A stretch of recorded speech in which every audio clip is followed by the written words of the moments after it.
شکرگزاری رو ولش کن. دست از سر شکرگزاری کردن بردار. این چیزیه که من به عنوان یک دوست میخوام بهت بگم. تا پایان ویدیو با من باش تا بگم منظورم چیه. سلام سلام سلام. غزل شمس هستم و با کانال زندگی جانم در خدمت شما عزیزان هستم. درسته، دست از شکرگزاری کردن بردار. مدلی که توی جامعه شکرگزاری کردن ترند شده، مد شده، مدل درستی نیست. 2 اتفاق برای شما میفته. اتفاق اول رو الان میگم، اتفاق دوم که مهمتره رو میذارم آخر ویدیو میگم. در پله اول به من بگو، برام کامنت کن، اهل شکرگزاری کردن هستی؟ چه شکلی شکرگزاری میکنی؟ بلدی شکرگزاری کنی؟ اگر اصلا نمیدونی شکرگزاری کردن چیه و چه معجزاتی داره که برام کامنت کن تا یک ویدیو بسازم و آموزش بدم.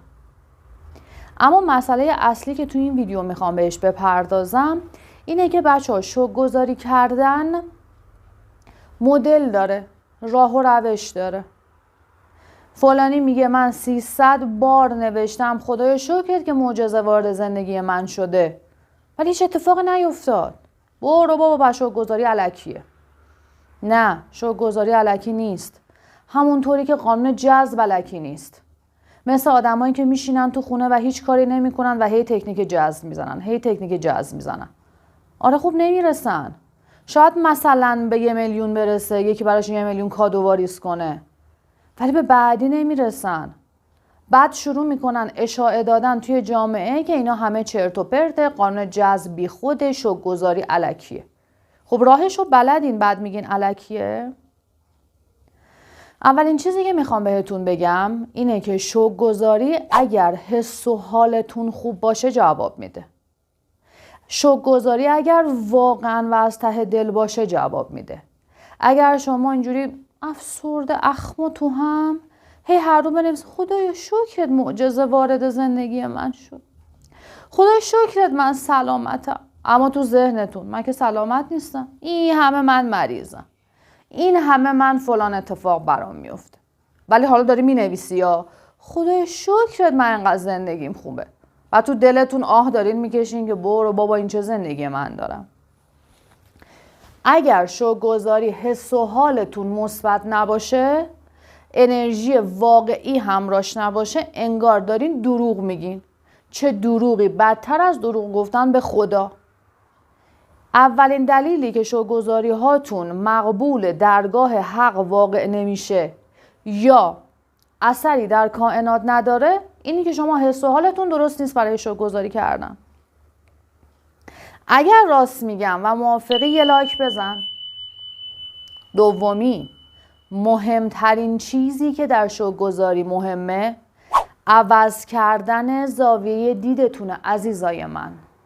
شما باید زاویه دیدتون رو نسبت به مسائل روزمره عوض کنید. اون موقع است که شکرگزاری جواب میده. اون موقع است که شکرگزاری برای شما معجزه میکنه. مثال میزنم. طبقه 4 یک آپارتمان بدون آسانسور زندگی میکنین و حتی مستاجرین. یک عالمه خرید کردین و با بگه های سنگین خرید وارد ساختمان میشین و میخواین بیاین خونتون. در تمام طول مدت که دارین پله ها رو میاین بالا میگین وای خسته شدم، لعنت به این خونه، لعنت به این جا که من گرفتم. برو ببین مردم کجا زندگی میکنن. خدای من از پا افتادم، وای نفسم بند. این چیه؟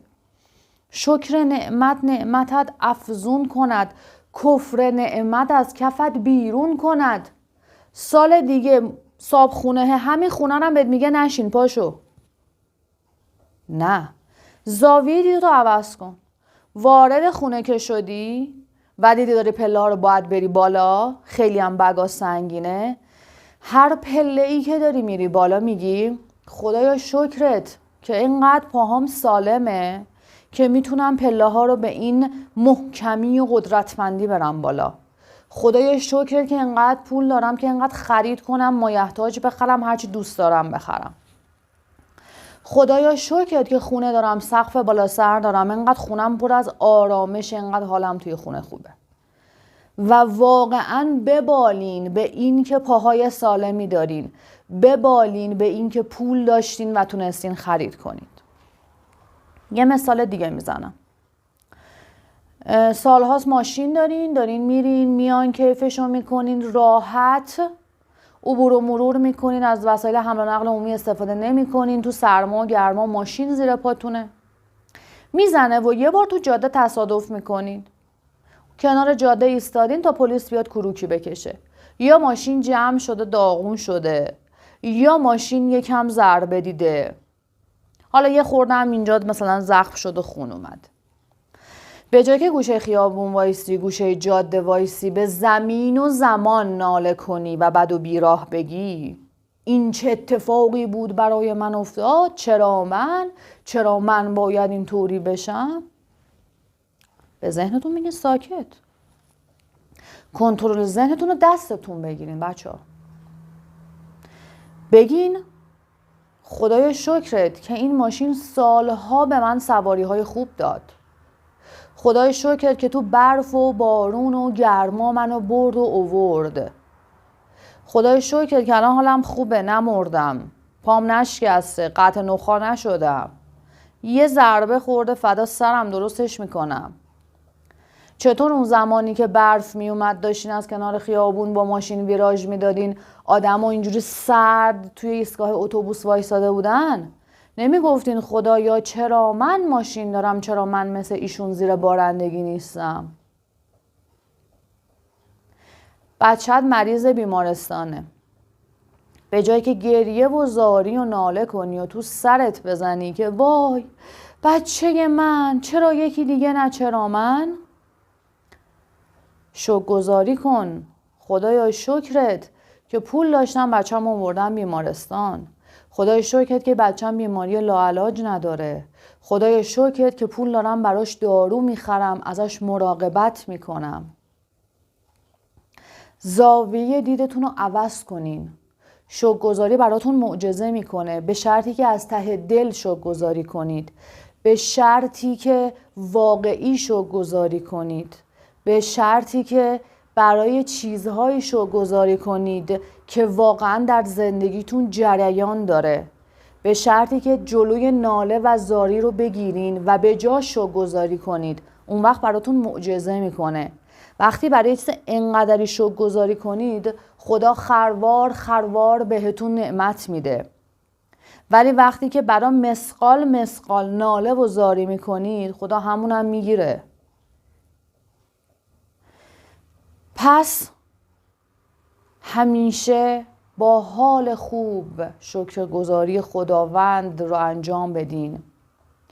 هر وقت یاد گرفتین حتی برای نفسی که دارین میکشین شکرگزاری کنین. صبح به صبح بگین خدایا شکرت امروزم بهم فرصت نفس کشیدن دادی. خدایا شکرت امروزم از خواب بیدار شدم، سلامتم، با پای خودم میرم و میام. اون وقتی که شکرگزاری در زندگی شما معجزه میکنه. آخرین جمله رو بگم و ویدیو رو تموم کنم. یه دوستی داشتم توی سال روز تولدش، وقتی که داشت شمع تولدش رو فوت میکرد، نگفت یه سال دیگه پیر شدم، بلکه گفت خدایا شکرت 1 سال دیگه به تو نزدیکتر شدم. زاویه دید به مرگ از این قشنگتر؟ ذهنتون آروم.